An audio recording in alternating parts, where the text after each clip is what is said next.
dia, amados, a paz do Senhor.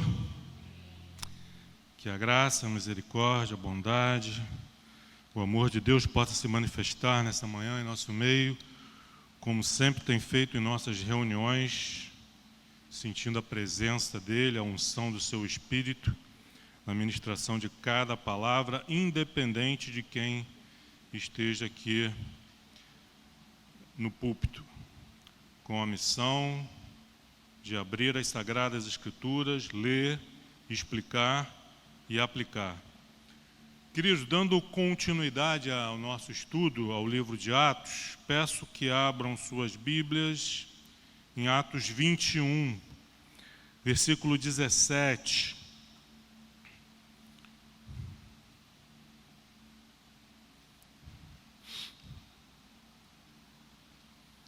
Vou estar fazendo leitura do 17 ao 40, para nós termos uma visão geral, ampla, do texto que vamos estar desenvolvendo. Depois estaremos orando e retornando ao versículo 17. Amém? Atos 21, 17. Diz assim a palavra do Senhor: Tendo nós chegado a Jerusalém, os irmãos nos receberam com alegria. No dia seguinte, Paulo foi conosco encontrar-se com Tiago, e todos os presbíteros se reuniram. E tendo-os saudado, contou minuciosamente o que Deus fizera entre os gentios por seu ministério. Ouvindo-o, deram eles glória a Deus e lhe disseram: Bem vês, irmão, quantas dezenas de milhares há entre os judeus que creram, e todos são zelosos da lei. E foram informados a teu respeito que ensinas todos os judeus entre os gentios a apostatarem de Moisés, dizendo-lhes que não devem circuncidar os filhos, nem andar segundo os costumes da lei. Que se há de fazer, pois? Certamente saberão da tua chegada. Faze, portanto, o que te vamos dizer. Estão entre nós 4 homens que voluntariamente aceitaram voto. Toma-os, purifica-te com eles e faze a despesa necessária para que raspem a cabeça. E saberão todos que não é verdade o que diz a teu respeito, e que, pelo contrário, andas também tu mesmo guardando a lei. Quanto aos gentios que creram, já lhes transmitimos decisões para que se abstenham das coisas sacrificadas a ídolos, do sangue, da carne de animais sufocados e das relações sexuais ilícitas. Então Paulo, tomando aqueles homens, no dia seguinte, tendo-se purificado com eles, entrou no templo, acertando o cumprimento dos dias da purificação, até que se fizesse a oferta em favor de cada um deles.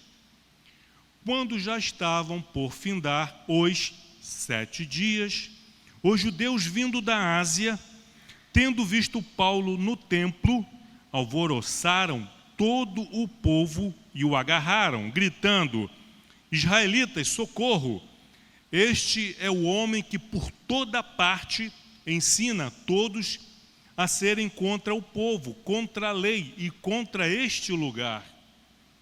Ainda mais, introduziu até gregos no templo e profanou este recinto sagrado.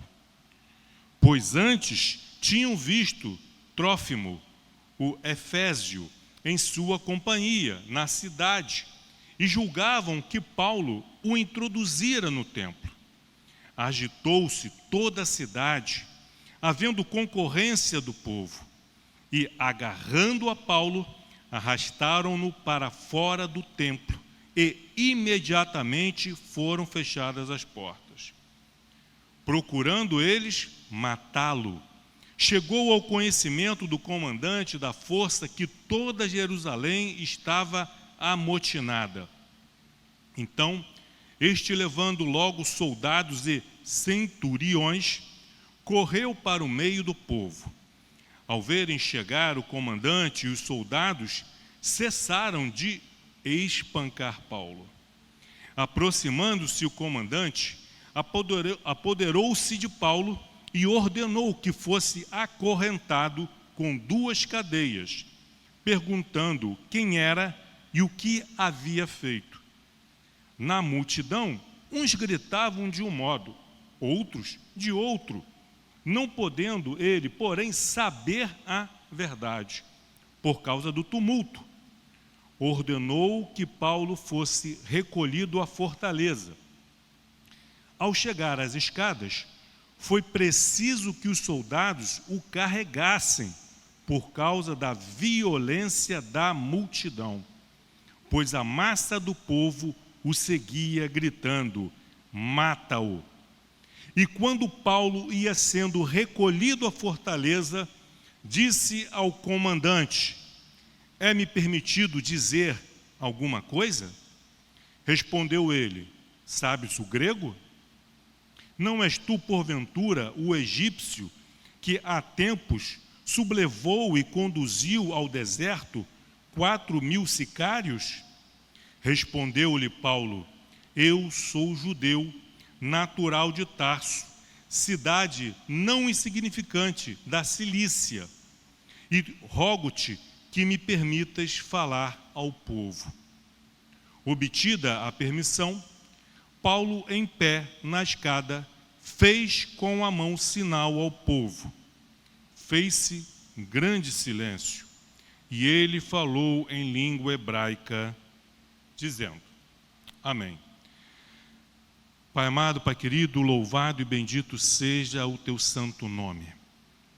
Lucas, ao registrar esses detalhes, esses eventos, essas histórias, esses acontecimentos, não tinha a proporção, não tinha ideia, não tinha noção de quão valiosa seria para a tua igreja, para o teu povo, daquele presente século e também dos séculos vindouros, até chegar aos nossos dias, sobre a inspiração do teu Espírito, quantas coisas maravilhosas, quantas lições, quantos aprendizados, quanto enriquecimento, crescimento traria para todo o teu povo de todos os lugares.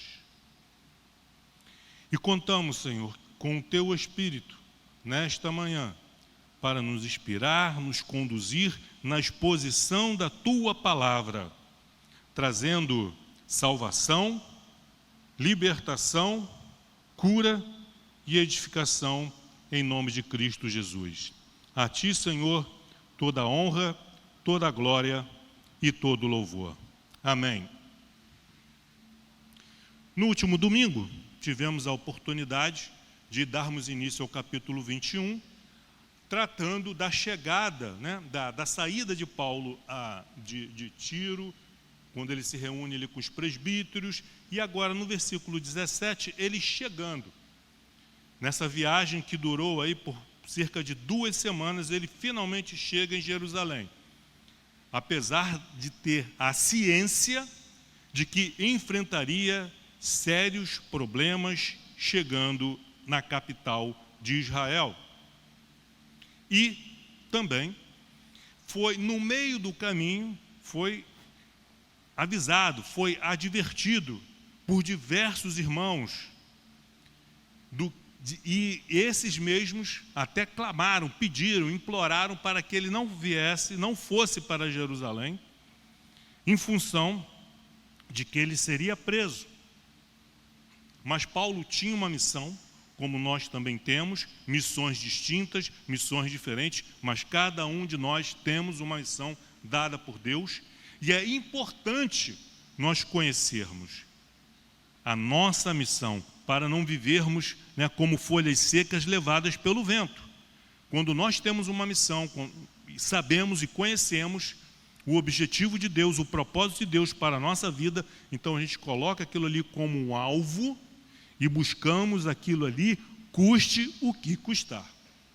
E Paulo está sendo fiel ao seu chamado, ao seu ministério.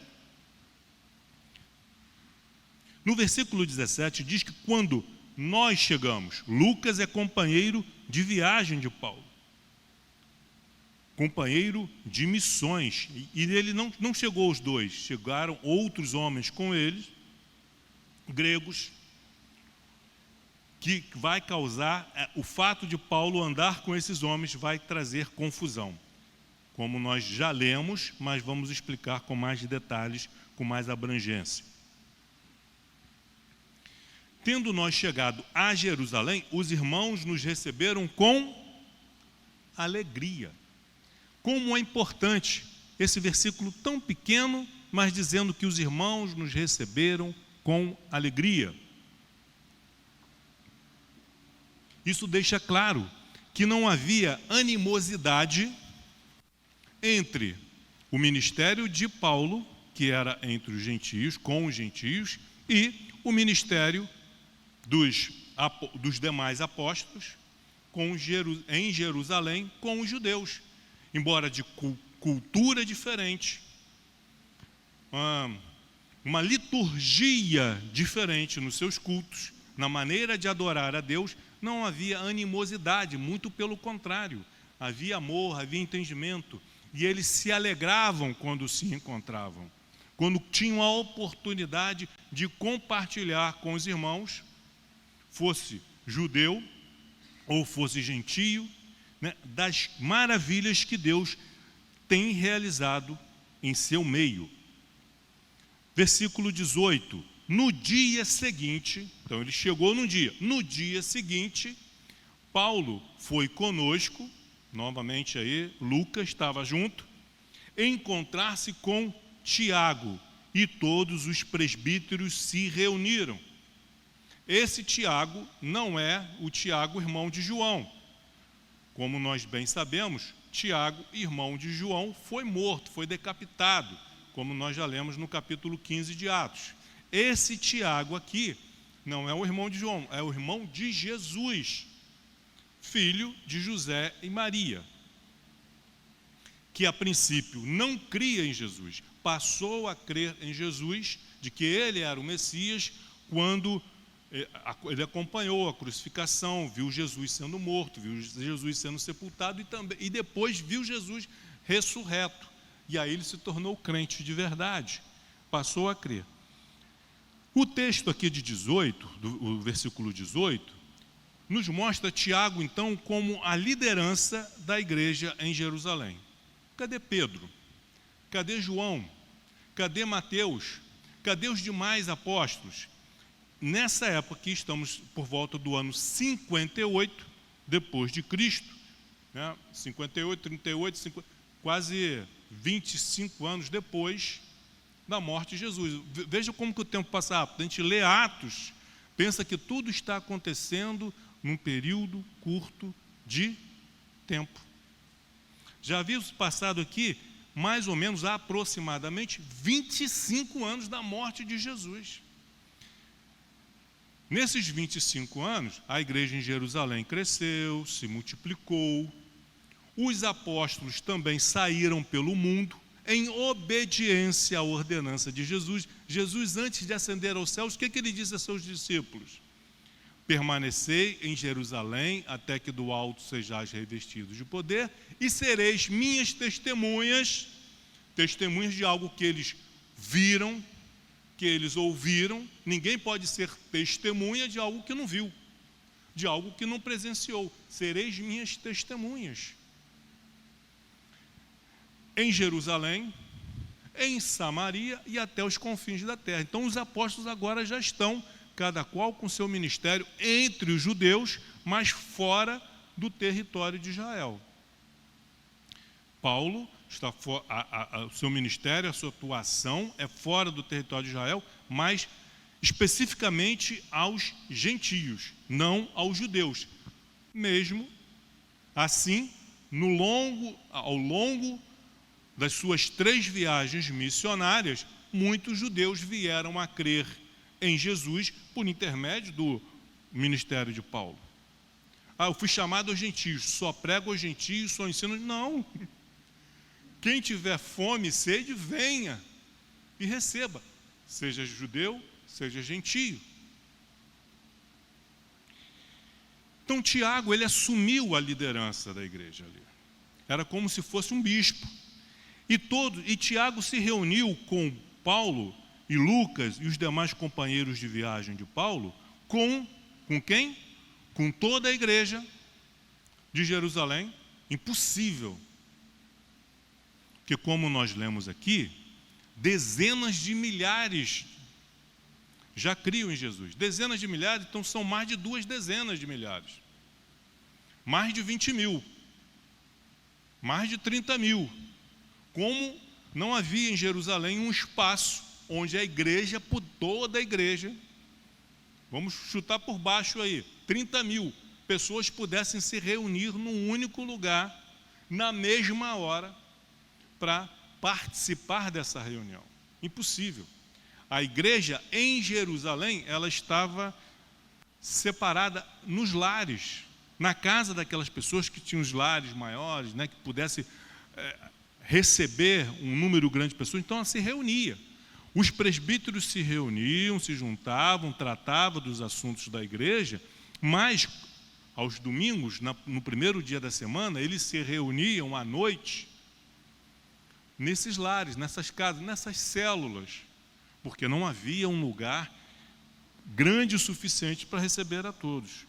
Então aqui Tiago, Paulo e os companheiros de Paulo de viagem se reúnem com os presbíteros, com os pastores de cada uma dessas células, dessas igrejas, desses pontos de pregação, de ensino, de ministração da palavra. Se reuniram para ouvir o que Paulo tinha para dizer. E Paulo tinha muita coisa. E Paulo era um homem detalhista. Versículo 19. E tendo-os saudado, contou o quê? Rapidamente. Ele fez um breve resumo. Ele foi o quê? Minucioso. Contou minuciosamente o que Deus fizera entre os gentios por seu ministério. Ele está contando um relato aí da sua 3ª viagem missionária. A cada viagem missionária que Paulo fazia, ele fez a primeira, foi enviado pela igreja de Antioquia. Ele, Barnabé, evangelizou 3 anos e meio, 4 anos e meio. Depois eles retornam para Antioquia, relatam para os presbíteros de Antioquia tudo que Deus fez. Ele vai para Jerusalém, faz a mesma coisa, está dando testemunho, não do que ele, Paulo, ou Barnabé, ele e Timóteo, ele e Silas fizeram, mas o que Deus fez por intermédio dele. A Deus toda a honra e toda a glória. Então ele conta, ele está dando, aí na 2ª viagem a mesma coisa, na 3ª viagem a mesma coisa. Ele concluiu a 3ª viagem, passa o relatório, porque ele é da igreja de Antioquia, ele foi enviado pela igreja de Antioquia. Os irmãos da Antioquia financiavam o ministério de Paulo como missionário, como apóstolo. Mas Paulo não deixava de ir a Jerusalém prestar contas também do seu trabalho aos apóstolos, mostrando aí o quê? Uma submissão. Eu sou apóstolo, sou da igreja de Antioquia. Eu quando me converti estive em Jerusalém. Ninguém me deu confiança. Fui tratado com indiferença. Por que agora eu tenho que ir em Jerusalém prestar contas do que Deus está fazendo ou deixando de fazer? Não vou não. Não tenho que prestar contas de nada não. Sou dono do meu nariz, eu tenho que prestar contas para a igreja de Antioquia. Não, mas mostra aí uma submissão, um amor de Paulo por vidas, que ele deixa claro que ele foi chamado para os gentios, mas ele não rejeitou o seu povo, ele continuou amando, orando e intercedendo pelo seu povo, ao ponto de dizer que se fizesse alguma diferença, isso fosse fazer alguma diferença, ele estaria disposto a morrer pelo seu povo, pelos judeus. Então ele vai e conta minuciosamente o que Deus fizera, o que Deus fizera entre os gentios por seu ministério. Ele não poderia dar testemunho do ministério de outro. Ele não estava lá presente, ele não sabe dos detalhes. Para ser minucioso, você tem que ver, você tem que estar presente, você tem que viver aquilo ali, como ele viveu. Então ele está dando agora o relatório da sua terceira viagem missionária. Como foi em cada cidade, as dificuldades que ele enfrentou, as tribulações, as bênçãos, as conversões, as libertações, as curas. Ele está dando um detalhe minuciosamente. Queridos, nós vivemos num tempo em que nós somos escravos do tempo. Somos escravos do relógio. Isso aqui, ó. É o tempo todo, o dia todo. O dia amanhece, a gente já acorda olhando para o relógio para saber que horas são, para saber se perdemos a hora de levantar ou não. E depois de orar, sabe o que eu faço? Eu vou para o aplicativo para ver como é que está o trânsito, para eu já ter noção mais ou menos de quanto tempo eu vou levar para chegar no trabalho, para saber se o trânsito está tranquilo, se tem engarrafamento, se aconteceu algum acidente, porque eu já calculo a hora que eu vou chegar no trabalho e a hora que eu vou sair, porque eu já boto as 8 horas de trabalho, mais 1 hora de almoço, aí eu já tenho mais ou menos noção de que horas que eu vou sair. Eu tenho essa flexibilidade no horário, mas dependendo da hora que eu entro, eu tenho o horário certo para sair. Então nós somos escravos. A gente é o tempo todo conferindo o relógio para ver as horas, o tempo. Paulo aqui está tratando, a igreja se reuniu com os presbíteros. É uma oportunidade única. Então ele trata das coisas de Deus com respeito, com reverência, sem pressa, sem pânico, porque cada detalhe é um detalhe importante para a glória de Deus e para a edificação dos seus ouvintes. Minuciosamente o que Deus fizera entre os gentios por seu ministério. Quando ele concluiu esse relatório, não sabemos de quantas horas, versículo 20, ouvindo-o, deram eles o quê? Glória a Deus, se alegraram, jubilaram, e lhe disseram, depois de terem glorificado a Deus, e lhe disseram, bem vês, irmão, quantas dezenas de milhares há entre os judeus que creram. Então eles estão dizendo, olha, Deus está fazendo grandes coisas entre os gentios, mas está fazendo entre nós também. Vejam como que Deus é maravilhoso, porque já há em nosso meio uma igreja que começou lá em Atos 2, quando estavam reunidos no cenáculo, 120 pessoas, o Espírito Santo desce, naquele mesmo dia 3.000 se convertem, e de lá para cá, ao longo desses 25 anos, dezenas de milhares de judeus se converteram, creem em Jesus. Finalzinho do versículo 20, e todos são o quê? Zelosos da lei. Deixa eu abrir um parênteses aqui, irmãos. Não há problema nenhum em sermos zelosos da lei. Muito pelo contrário. Muito pelo contrário. Nós não podemos ser legalistas, levar a lei ao pé da letra, porque Cristo é o cumprimento da lei. Mas os princípios divinos que estão na lei devem ser aplicados na nossa vida, nos nossos dias. A lei não caducou, os princípios da lei não caducou. todas aquelas cerimônias, aqueles rituais de matança de animal, isso aí sim, perdeu o sentido. Não há mais necessidade disso, porque Cristo é o cumprimento da lei. Mas os princípios, o porquê que Deus ter dado aquela lei, aquele mandamento, está em vigor em nossos dias, sim. E nós temos estudado, nós temos visto isso na escola de discípulo, estamos estudando o livro de Levítico.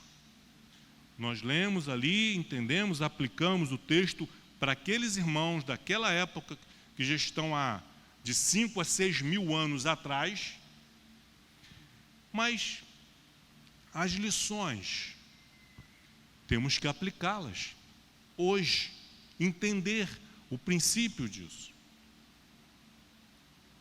Pois bem, então não há problema nenhum, muito pelo contrário, é bom que sejamos zelosos. Ao estudarmos o Antigo Testamento, fazermos associação, links, ligar com o Novo Testamento, entender textos difíceis do Antigo Testamento com as parábolas de Jesus, com o Sermão do Monte, com tantas outras lições que Jesus deixou para os seus discípulos.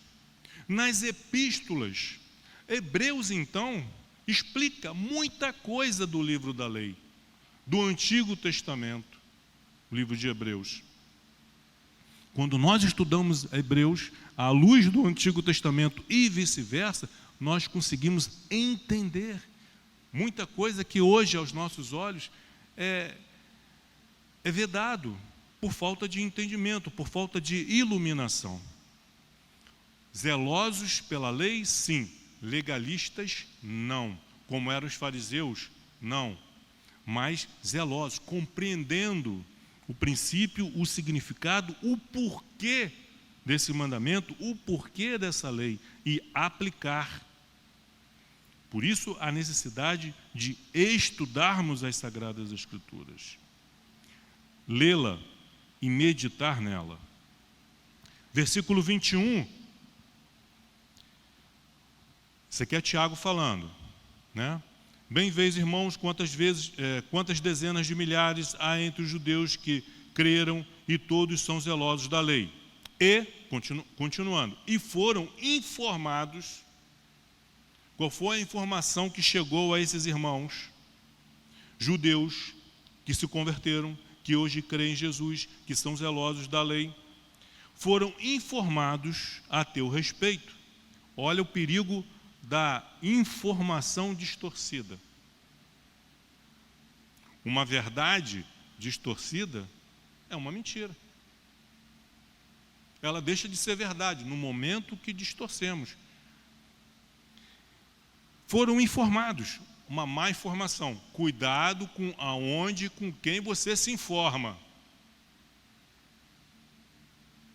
Com as informações que... Cuidado. Foram informados a teu respeito. O que informaram? Que ensina todos os judeus. Ele não foi chamado por judeus, foi chamado por gentios. Primeira falha nessa informação. Que ensina todos os judeus entre os gentios a apostatarem de Moisés.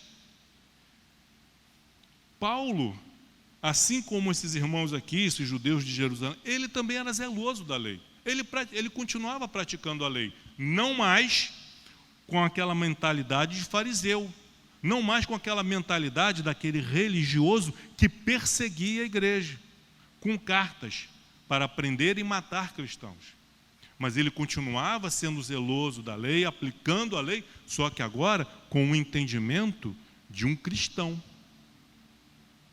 Como que ele poderia, então, ensinar aos judeus a apostatarem de Moisés, a rejeitarem a lei, a negarem a lei? Jamais ele faria isso. E nós não vemos isso, nem na prática, nem no livro de Atos, nas ações, nas palavras de Paulo, nem nas suas epístolas.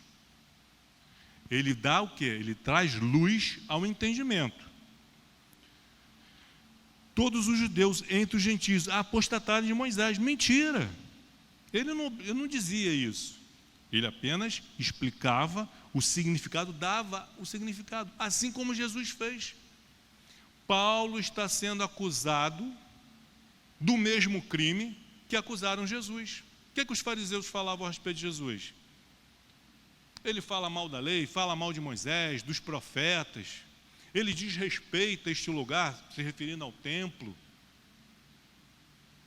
A mesma coisa, Paulo está passando agora, sofrendo as mesmas acusações caluniosas que Jesus sofreu. Mas ele sabia, não era nenhuma novidade para ele, o que está acontecendo, o que ele está sendo informado. Não é novidade, ele sabe disso. Que ensinas a todos os judeus a apostatarem de Moisés, dizendo-lhes que não devem circuncidar os filhos, nem andar segundo os costumes da lei. Paulo nunca ensinou isso. Você que é judeu, você que é circuncidado, continue na prática. Ele só explicava. Quando eles iam celebrar a Páscoa, antes do entendimento dado pelo Espírito Santo, antes da revelação de Cristo, eles celebravam a Páscoa olhando para o futuro. Agora que eles se converteram, são cristãos, eles celebram a Páscoa olhando para o passado, olhando para Cristo. Antes, eles comiam no cordeiro, pensando na salvação que viria. Esses judeus convertidos, eles participam da Páscoa, comem do cordeiro, em memória da salvação que já veio, na pessoa de Jesus Cristo. Estão entendendo como que funcionava? Mas ele jamais disse para não fazer. Você que é circuncidado, você que é judeu, você que tem a lei, continue vivendo de acordo com a lei, sabendo, porém, que nós não somos salvos, em Gálatas, nós não somos salvos pela prática da lei, porque é impossível que pela observância da lei sejamos salvos. É impossível. Então, nós temos que ter esse entendimento. Eu não pratico isso, eu não faço essas coisas porque eu vou ser salvo. Não. Porque eu já fui salvo em Cristo Jesus. Essa é a diferença. E faz toda a diferença. Estão entendendo? Sim ou não? Faz diferença ou não faz? Esse entendimento. Não deve circuncidar seus filhos, nem andar segundo os costumes da lei. Paulo fala sobre a liberdade de escolha. Você que é judeu, seu filho nasceu, você é um judeu convertido, você é cristão. Você quer circuncidar seu filho? Pode circuncidar, não tem problema nenhum não. Mas saiba que isso aí não é o que vai trazer a salvação. Você quer celebrar a Páscoa? Paulo participava das festas. Ele convertido participava das festas, da Páscoa, de Pentecostes. Ele participava, mas agora com um novo entendimento, não mais com aquele entendimento velho, mas com a sua mente renovada, com o seu entendimento renovado. Liberdade. Com relação ao comer ou não comer, ele trata disso no livro de Coríntios, 1 Coríntios. Nós não devemos participar das festas pagãs lá no templo, comer da carne lá. Eu vou lá no templo pagão e vou comer daquela carne que está sendo servida lá. Por quê? Eu sei que aquilo ali está sendo oferecido a demônios, às entidades, aos ídolos. Eu não posso participar disso. Mas ele, como um missionário enviado aos gentios, se um gentio, um grego, um corinto, convida ele para na sua casa almoçar, ele vai. Ele não vai ficar perguntando para o dono da casa, essa carne você comprou aonde? De onde que veio essa carne? Não, ele dava graças a Deus, agradecia a Deus, orava e comia, com a consciência tranquila, livre, liberta, sem problema nenhum. Mas a minha liberdade, ela não pode servir de pedra de tropeço. Eu sei que não tem problema, fui convidado na casa do irmão ali, vou comer a carne, sem problema. Mas se eu estou na companhia de alguém que tem uma consciência fraca, eu vou deixar de comer, para não induzir o outro a fazer algo que ele considera errado. Então, nós, cristãos, chamados para ser luz para o mundo, nós temos que ser exemplo em tudo. Pode ser que você seja convidado para fazer determinada coisa que a sua consciência diz que não tem problema nenhum. Mas você pensa, mas o meu testemunho. Tem pessoas que vão ver, não vão entender, vão se escandalizar. Então é melhor que eu não vá. Uma vez eu parei no borracheiro para consertar o furo do pneu. Do lado do borracheiro tem um barzinho. Pedi uma água tônica. O pastor ficou sabendo que eu estava no bar tomando cerveja. Olha como que é complicado. Um calor, o cara ali consertando o meu pneu, eu com sede. Sabe aquele pastor, como é que está? Não, porque eu era diácono. Como é que está o diácono Vladimir? Como é que ele está? Não, porque eu vi assim. Eu tive um sonho, ela não viu. A pessoa não viu, ela teve um sonho. Olha só. Ainda coloca Deus no meio, que Deus revelou algo ali para ela ali. Como é que funciona? As informações mal dadas. Eu fiquei com aquilo na cabeça. Pastor, parei no borracheiro, fui tomar uma água tônica. Mas é para nós termos ideia. Então, nós temos essa responsabilidade de sermos luz. As mesmas pessoas, olha a hipocrisia do mundo, as mesmas pessoas que dizem que a aparência não diz nada, que a roupa que eu uso não expressa a minha personalidade, que se eu sou honesto, não é? Essas mesmas pessoas são zelosas e cuidadosas da sua aparência. Tem cuidado com a sua aparência. Não posta foto no Instagram com qualquer roupa, com a roupa que ela usa em casa. Porque está sempre bonito na fita, arrumadinho, bem penteado, maquiagem. E quando a roupa, a maquiagem, o penteado não é suficiente, mete filtro lá na foto. É fulano mesmo? Não é. Eu conheço outra pessoa, sei que essa foto aqui está errada. Mas se preocupa com a aparência. Mas nós temos que ter essa preocupação com a roupa que eu uso, para ir na casa do Senhor, para ir para o trabalho, para ir na academia. Tem que ter essa preocupação. Para evitar, né, que esses irmãos de mentalidade tropecem, caiam, sejam induzidos ao erro. Nós somos chamados para ser luz, para ser exemplo, queridos. E é o que Paulo é para nós. Ele disse, sede meus imitadores, como eu sou de Cristo. Bom, vamos voltar ao texto. Então, eles dizem, dizendo-lhes que não devem circuncidar os filhos, nem andar segundo os costumes da lei. Aí Tiago faz uma pergunta, já tendo a resposta, ele já tem a solução para o problema. Que se há de fazer, pois? Certamente saberão da tua chegada. Faze, portanto, o que te vamos dizer. Olha, ele apresentou o problema. O que nós vamos fazer? Ele já está dando a solução. Mas uma solução humana. Solução humana não resolve o problema.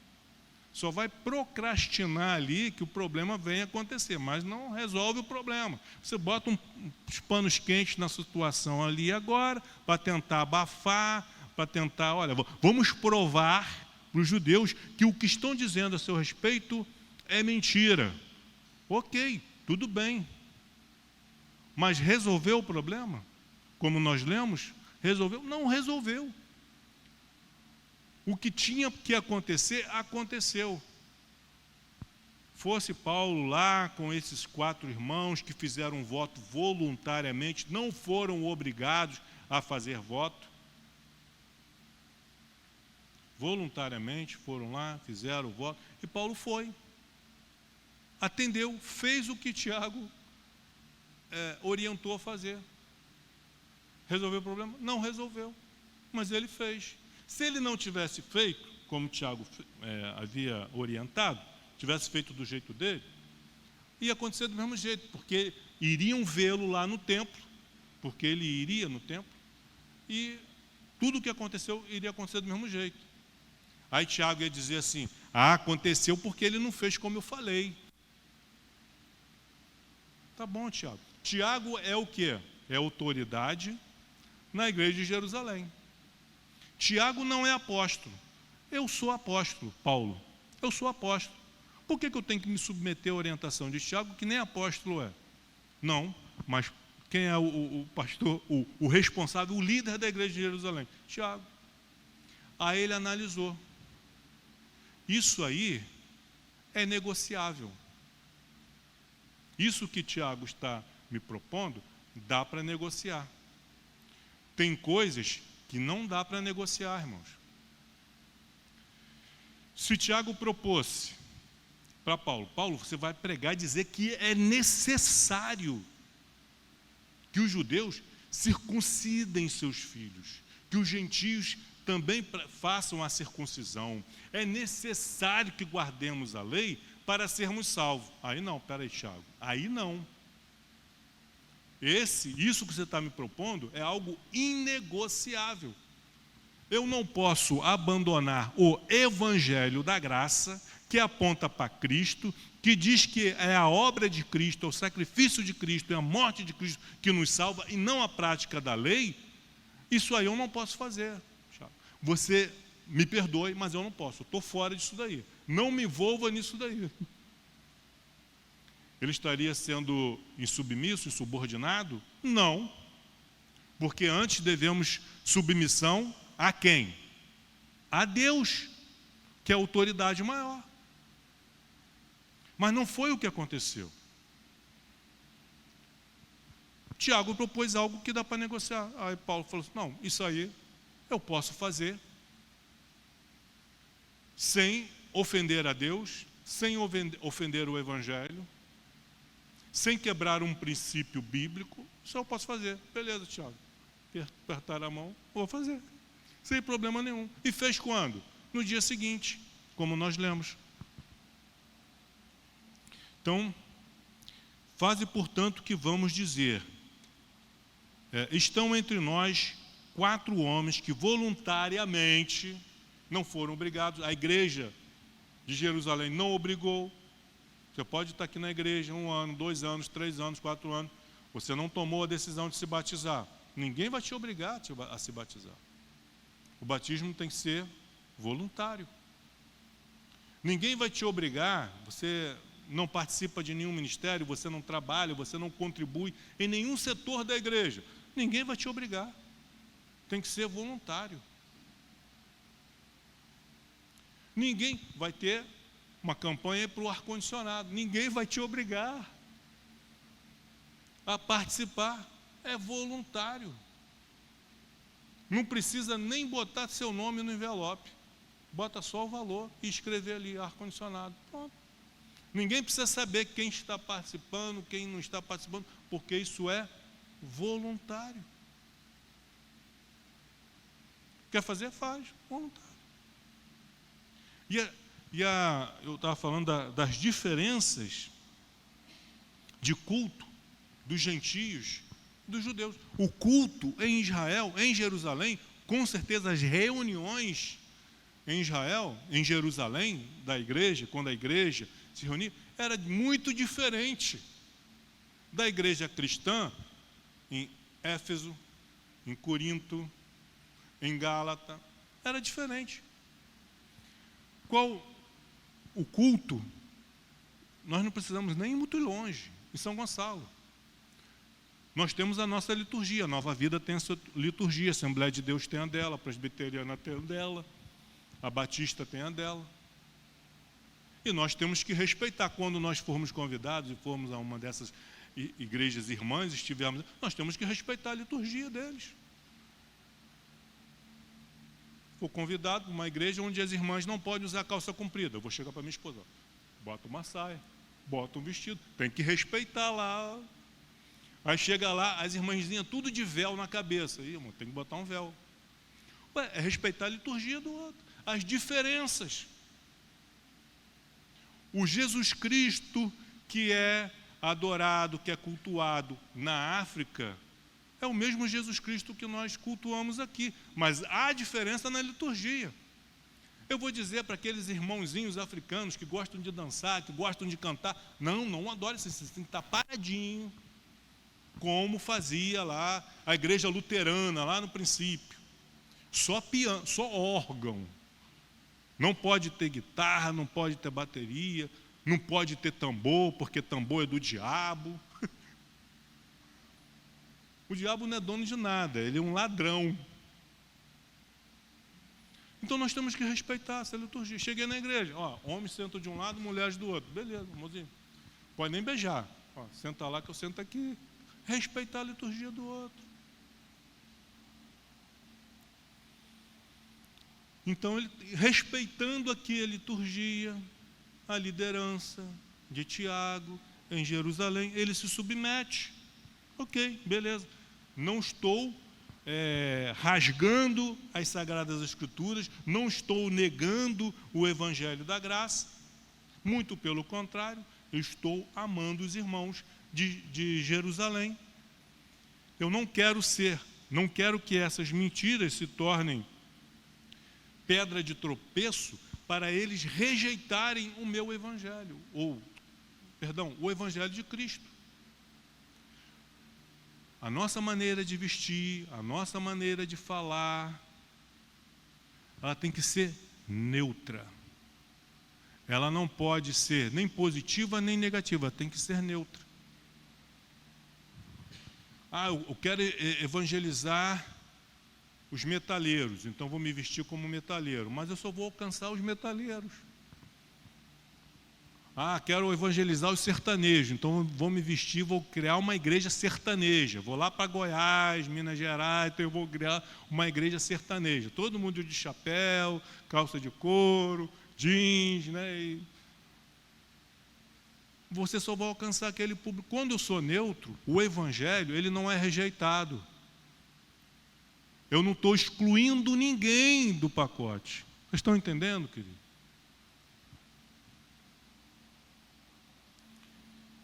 Então ele diz assim, mas ele está em Jerusalém. Versículo 23, faze portanto o que vamos dizer. Estão entre nós 4 homens que voluntariamente aceitaram o voto de Nazireu. Você faz um voto, determina o tempo, fica um tempo sem comer uva, sem tomar vinho, sem cortar o cabelo, sem fazer a barba. Aquele voto de Nazireu. Quando chegou o tempo, né, festa da Páscoa aqui, aí ele vai no templo, faz uma oferta de cordeiro, de carneiro,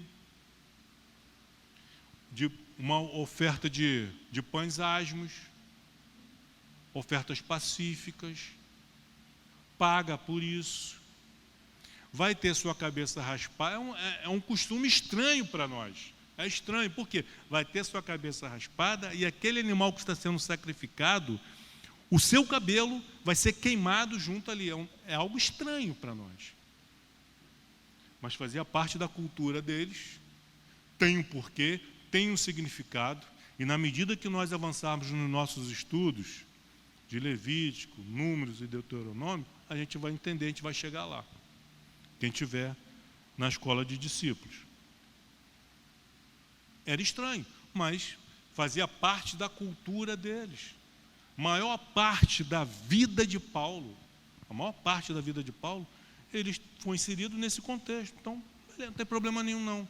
Mas entendendo, sabendo que esses sacrifícios é só um simbolismo, que não tem poder para nada. Versículo 24, toma-os, purifica-te com eles e faz a despesa necessária. Você não só vai estar com eles, mas você vai pagar a despesa deles, para você calar a boca desse povo que anda falando inverdades a seu respeito. Faz a despesa necessária para que raspem a cabeça, e saberão todos que não é verdade o que se diz a teu respeito, e que, pelo contrário, andas também tu mesmo guardando a lei. Se Paulo de fato fizesse isso que estava sendo acusado, ele dizia: não, Tiago, eu não posso fazer isso, porque seria mentira, porque de fato eu falo contra Moisés, falo contra a lei, então eu não posso fazer. Mas como ele nunca fez isso, ele dava liberdade. Quer fazer, faz. Não quer fazer, não faz. Quer batizar, batiza. Não quer. Irmã, você acha que você tem problema com calça comprida? Só quer usar, use saia. Mas não critique quem usa calça comprida. Você acha que tem problema cortar o cabelo? Não corte seu cabelo. Mas não critique a que corta. Você tem problemas com maquiagem? Não use maquiagem. Mas não critique a que usa maquiagem. Liberdade. Está escandalizando, está ofendendo Deus num princípio. Não, não está. Não está. Os princípios da lei. Temos que entender o porquê naquela época determinadas coisas eram proibidas.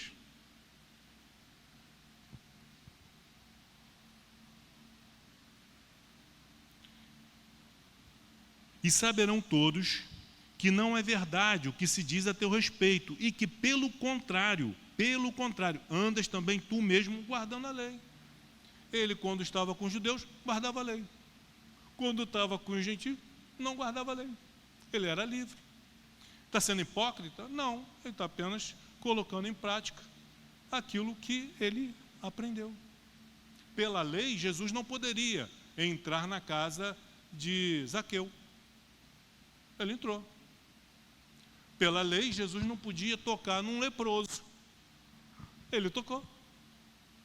Porque ele entendia que o leproso não tem como me contaminar. Eu, pelo contrário, vou curar esse leproso. Entende? Quando a lei diz para nós, lá no passado, nos isolarmos, é porque não havia cura. Não tinha como. Mantenha a distância. A lei mandava: não se envolva com outros povos. Cristo diz: vá aos outros povos. Pregue o evangelho aos outros povos. A lei dizia para não se envolver, para quê? Não se envolver nos seus costumes, nas suas práticas. Vão te desviar dos caminhos do Senhor. Jesus vem e diz assim: não, vá aos outros povos e traga-os para mim. Traga-os para o Pai.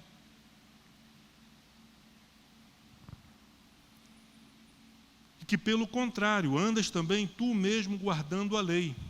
Quanto aos gentios que creram, isso já foi tratado lá no capítulo 15 de Atos.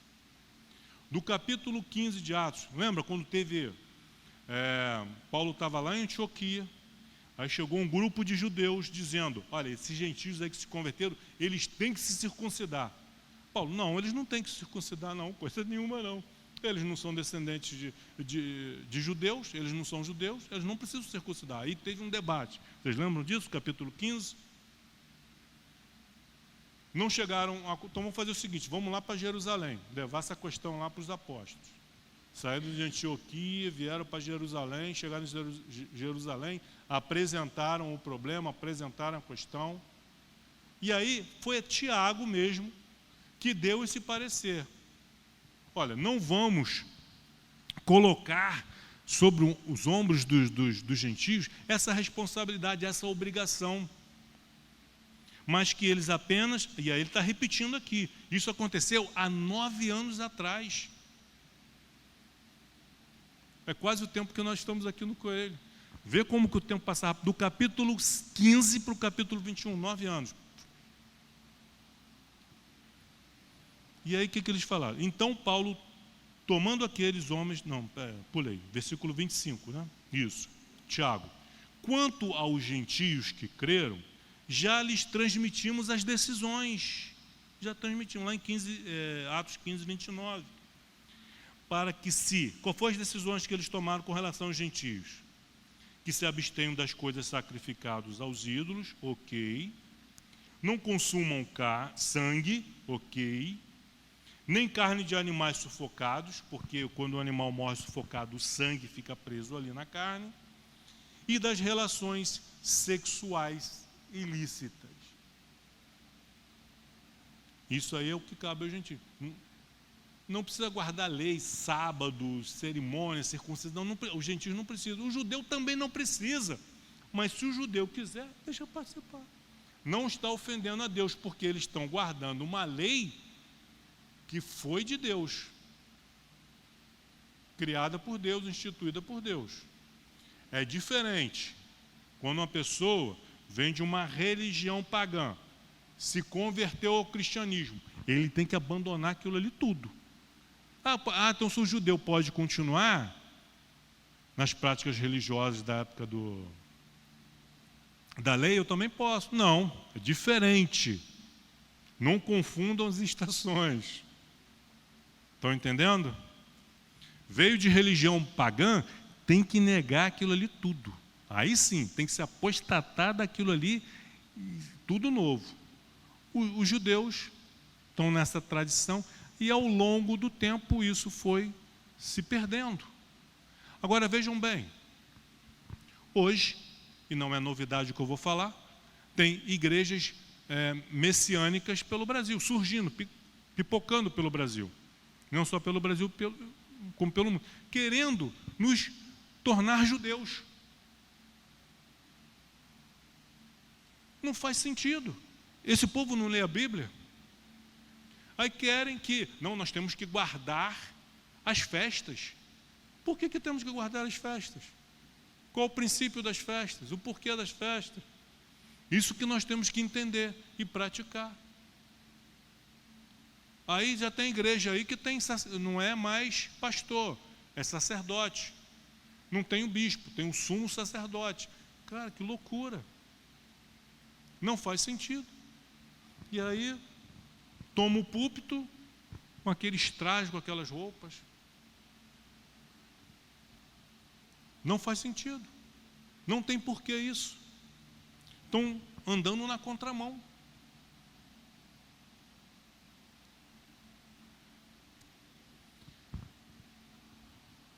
Tomaram essas decisões. Versículo 26.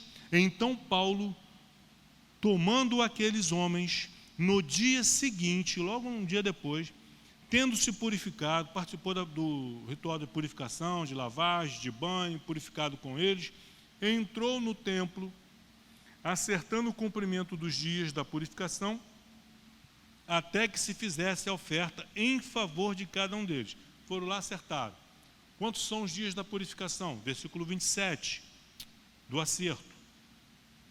27. Quando já estavam por findar os 7 dias, os judeus vindo da Ásia, e aí nesse meio tempo veio os judeus lá da Ásia, onde vivem os gentios, onde foi o ministério de Paulo, a atuação ministerial de Paulo. Aí vieram de lá, foram para Jerusalém participar das festas. Quem que eles viram lá no templo? Paulo. Tendo visto Paulo no templo, alvoroçaram todo o povo e o agarraram. Então, se eu falei, irmãos, que nós temos que ter cuidado aonde nós buscamos informações, onde nós nos informamos, a verificar se essas informações procedem, se são verdadeiras ou não. Da mesma forma, cuidado com as multidões, cuidado com esse problema de seguir as multidões. Alvoroçaram todo o povo, alvoroçaram, com mentiras, com calúnias. E o que eles fizeram? E o agarraram. Pegaram Paulo, seguraram Paulo pelo braço. Um veio por trás, deu uma gravata, outro segurou o braço e começaram a chamar o povo. Socorro, nos ajudem. Este é o homem que por toda parte ensina a todos a serem contra o povo de Israel, contra a lei e contra este lugar. Olha só. Ainda mais, introduziu até gregos no templo e profanou este recinto sagrado. Uma acusação seríssima. Cabe pena de morte. E era isso que eles estavam querendo, matar Paulo. Mas para que eles pudessem levar em prática, concluir o seu plano, eles tinham que revoltar o povo, com mentiras, com calúnias, com falsas acusações. Cuidado aonde você se informa, com as informações que você recebe, com as mentiras que falam a respeito de uma pessoa, de uma igreja, de uma família. Enfim, cuidado. Qual o objetivo daquele que está falando, que está denunciando? Pode ser, na maioria das vezes, um propósito, uma finalidade vil, maligna, diabólica, como foi o caso aqui. Alvoroçaram todo o povo e o agarraram. Profanou este recinto sagrado. Versículo 29. Por que eles falaram que tinha gregos, que ele tinha levado gregos para o templo? Pois antes tinham visto Tófimo, o Efésio, em sua companhia, na cidade. E chegaram à conclusão, julgaram, entenderam que Paulo havia levado Trófimo para o templo, o que não era verdade. Paulo não iria fazer isso, de maneira nenhuma. Ele pode andar tranquilamente com um efésio, com um grego, com um gentio, em todo lugar, mas no templo ele vai dizer: irmão, aqui você não pode entrar porque é proibido a entrada de gentios aqui, então não entra, sem problema nenhum. E Trófimo iria entender. Um cristão maduro entende até onde ele pode ir e onde não pode ir, respeitando as regras de cada lugar. Versículo 30. Agitou-se toda a cidade, havendo concorrência do povo, e agarrando a Paulo, o arrastaram-no para fora do templo, e imediatamente foram fechadas as portas. Então eles começaram a anunciar. Então, aquela coisa do telefone sem fio. Passava de um para o outro, e para cada um iam acrescentando os novos crimes, novas acusações a Paulo. Novas acusações. Agitou-se toda a cidade. Indo o povo, agarraram Paulo. O senhor, por favor, queira nos acompanhar, se retirar aqui do templo. Você acha que foi assim que retiraram Paulo de dentro do templo? Não. Socos, tapas, chutes. Foi assim que tiraram Paulo de dentro do templo. O arrastaram para fora do templo. Introduziram, né? Arrastaram-no para fora do templo com todo carinho, né? Com todo cuidado. Não machuca, não. Depois vai ter exame de delito. Não. Arrastaram-no para fora do templo. E imediatamente, aí fecharam as portas do templo, porque todo mundo saiu. Cada um quer tirar uma lasquinha, quer tirar um pedacinho do apóstolo Paulo. Procurando eles matá-lo, chegou ao conhecimento do comandante da força que toda Jerusalém estava amotinada. Sempre quando havia essas festas em Jerusalém, a população aumentava, triplicava, quadriplicava. E, normalmente, os atos de vandalismo, de motins contra Roma, acontecia nessas datas. Os rebeldes se aproveitavam da multidão, usavam a multidão para criar confusão. e poder, eles mesmos, no momento da confusão, eles escaparem no meio da população ali, sai fora e deixa os outros ali, mas criaram a confusão. Então, proporcionalmente, Roma enviava para Jerusalém, nessas datas, um contingente maior de soldados, justamente para conter qualquer tentativa de motim contra Roma.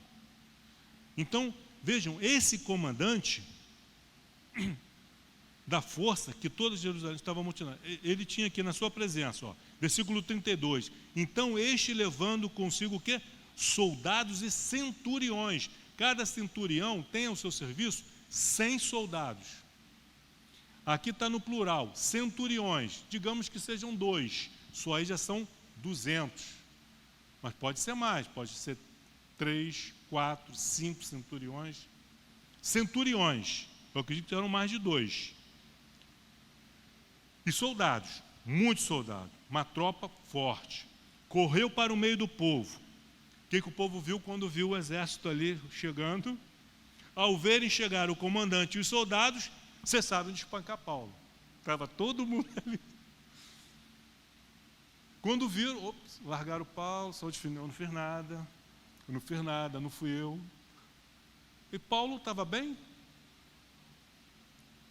Ele foi linchado por uma multidão, devia estar muito machucado. Muito machucado. Muito machucado. Cessaram de espancar Paulo. Aproximando-se, versículo 33, aproximando-se o comandante, apoderou-se de Paulo, quer dizer, pegou-o pela força, e ordenou que fosse acorrentado com 2 cadeias, mãos e pés, perguntando quem era e o que havia feito. Aí o comandante perguntou quem era, o que ele havia feito. Na multidão, versículo 34, uns gritavam uns de um modo, outros de outro, não podendo ele, porém, saber a verdade.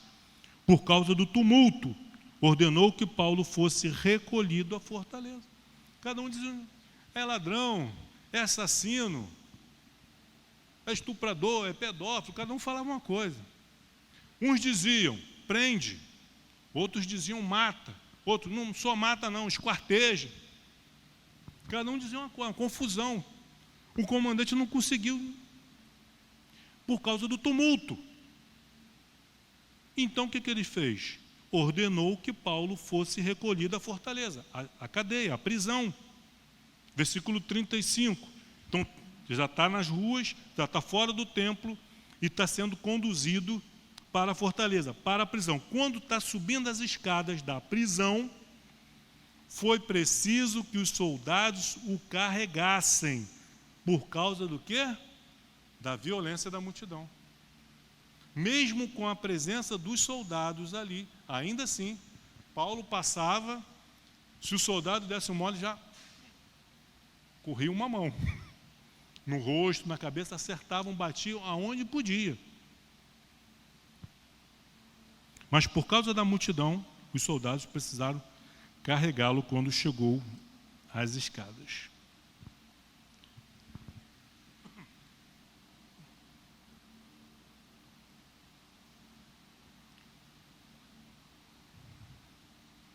Pela violência da multidão. Versículo 36, pois a massa de povo os seguia, gritando. O que eles gritavam? Mata-o. Né? A mesma sede de sangue que tiveram com Jesus, o mesmo está acontecendo agora com Paulo. Versículo 37. E quando Paulo ia sendo recolhido à fortaleza, disse ao comandante, Paulo, fica quieto, pelo amor de Deus. Deus acabou de te dar um livramento. Se esse comandante demora mais um minutinho para chegar, tu tinha morrido. Tu está sendo recolhido para a fortaleza, está sendo preso, mas vai ser colocado num lugar seguro onde o povo não pode te alcançar, Paulo. Como é que... Paulo, você quer falar? Paulo, fica quieto.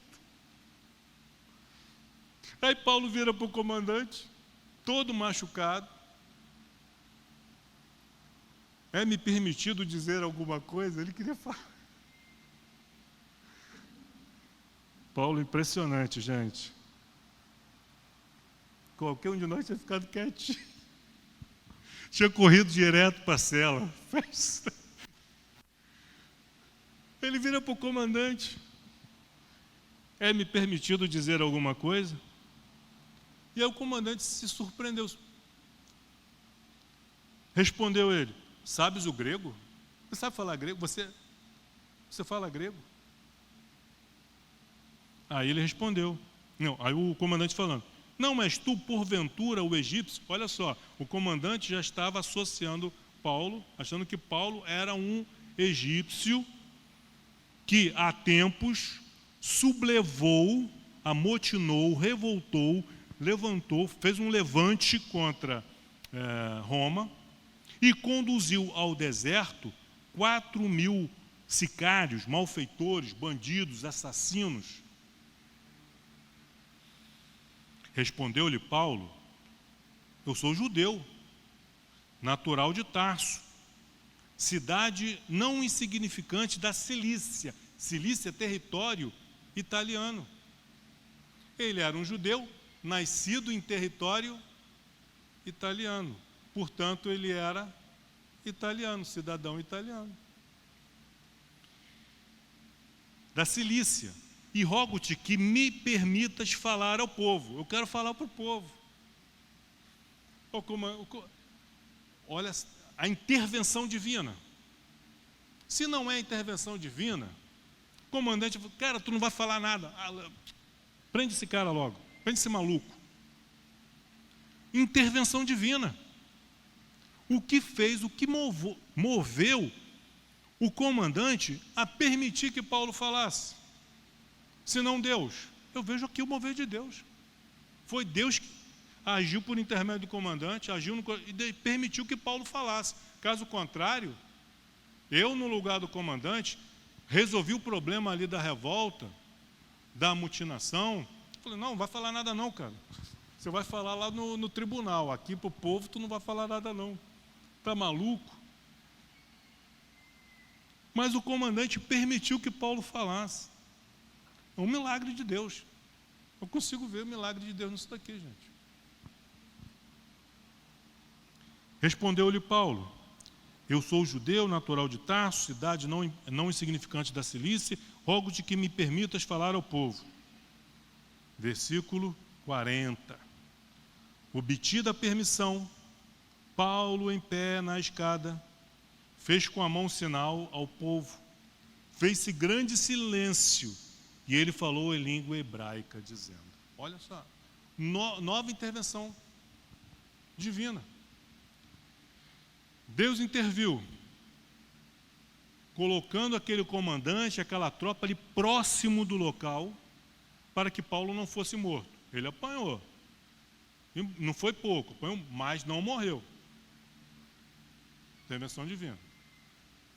E aí no caminho, os soldados estão ali protegendo, estão levando para a prisão, ele pede a palavra. O comandante lhe dá o direito de falar. Intervenção divina. E agora? O povo está dizendo o quê? Mata-o, mata-o, mata. Aí quando ele chega lá no alto da escada, próximo da entrada da fortaleza, da prisão, em pé na escada, fez com a mão sinal ao povo. Sei lá qual foi o sinal que ele fez. Acho que não foi esse não. Deve ter. Intervenção divina. O povo fez silêncio. O povo que estava querendo matar Paulo, quando ele faz sinal, pedindo silêncio, o povo faz grande silêncio. Não parou para ouvir. Ouvir o que aquele homem tinha para falar, porque Deus queria que Paulo desse testemunho da sua vida antes de Cristo, da sua conversão, que é o que vai acontecer aqui, nos próximos 21 versículos do capítulo 22, que vai ficar para o próximo domingo, eu creio.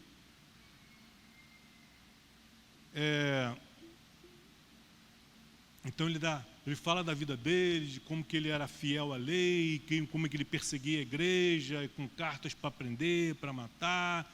E aí ele fala do encontro de Jesus, dele com Jesus. Extraordinário é que o encontro de Paulo com Jesus não foi num culto, não foi numa igreja, não foi um louvor, não foi uma pregação, mas foi uma luz vinda do céu e uma voz dizendo: Paulo, por que me persegues? Então nós vemos aqui a intervenção de Deus na vida de Paulo. Até nos momentos de sofrimento, de dor, Deus dá o livramento, lhe deu ali o direito, a oportunidade de testemunhar. E nós, por muito menos, nos calamos, nos omitimos, nos amedrontamos e não damos testemunho do amor de Deus para conosco e para com a humanidade. Então, queridos, que possamos estar meditando no que foi lido, no que foi falado. Mas uma coisa que mexeu muito comigo nesse estudo aqui, que eu dei até é a questão do negociável e inegociável. Tem coisas que dá para negociar, que dá para chegar a um acordo, desde que isso não infrinja o Evangelho de Cristo, o Evangelho da graça, o Evangelho do amor e do juízo de Deus. Coisas insignificantes, a gente negocia. Agora tem coisas que não dá para negociar. É não e acabou.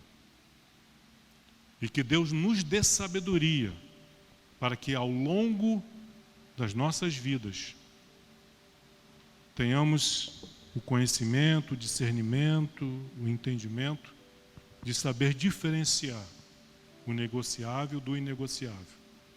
Não abrir mão dos nossos princípios. Sermos fiéis a Deus em tudo. Caminhando com propósito e aproveitando cada oportunidade que Deus nos dá para darmos testemunho do que Deus fez nas nossas vidas. Não precisa citar a Bíblia. Não precisa nem abrir a Bíblia para você dar testemunho. Fale do que Deus fez na sua vida. É o que Paulo vai fazer aqui agora. No capítulo 22, ele vai falar de como ele vivia, de como ele era religioso, de como ele era zeloso. Quando ele teve um encontro com Cristo, isso mudou a sua vida.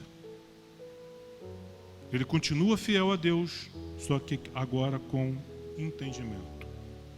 Que Deus nos abençoe. Amém.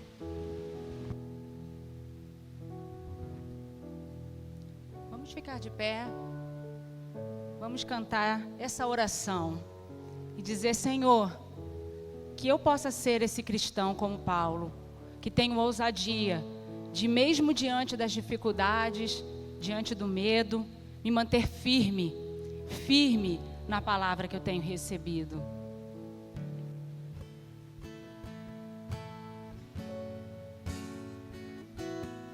Aleluia, Senhor.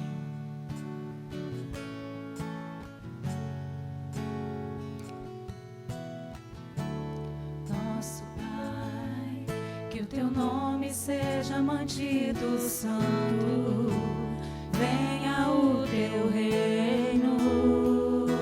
Diga isso. Dá-nos hoje o alimento necessário para viver, o pão de cada dia. Perdoa os erros que temos cometido, como perdoamos quem nos ofendeu. Não nos deixes cair em provações severas, mas livra-nos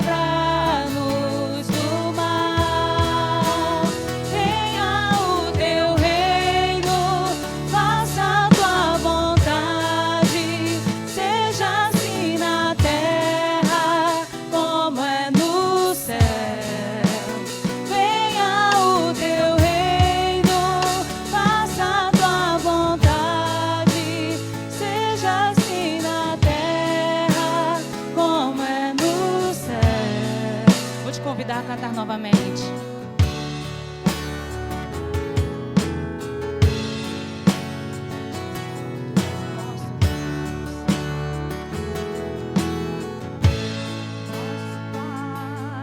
Que o seu nome seja mantido santo, venha o teu reino, dá-nos hoje o alimento necessário para viver, o pão de cada dia. Que o Senhor nos perdoe, perdoa os erros que temos cometido, como perdoamos quem nos ofendeu. Não nos deixes cair em provações severas, mas livra-nos do mal. Venha o teu reino, faça a tua vontade, seja assim na terra como é no céu. Venha o teu reino, faça a tua vontade, seja assim na terra como é no céu. Porque o reino é toda honra, toda glória ao nosso Deus. Aleluias!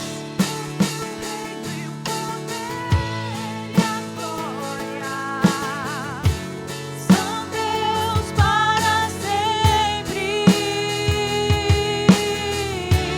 porque o reino, o poder e a glória são Deus para sempre. Amém. Toda honra, toda glória, o reino, tudo pertence ao nosso Deus. Que nós possamos ser esses cristãos corajosos, com ousadia e dia após dia afirmar a palavra do Senhor, e muito mais que afirmar, que possamos vivê-la. Senhor, muito obrigada por essa manhã, que a Tua palavra continue testificando em nossos corações e que possamos, Pai, praticar essa verdade dia após dia. Leva-nos debaixo da Tua proteção, da Tua presença, que logo mais possamos estar aqui novamente para honrar, engrandecer o Teu nome e ouvir a Tua voz. Muito obrigada por tudo, e que antes de sair, você possa dar o seu melhor aplauso a esse que é digno de honra, glória, toda a majestade.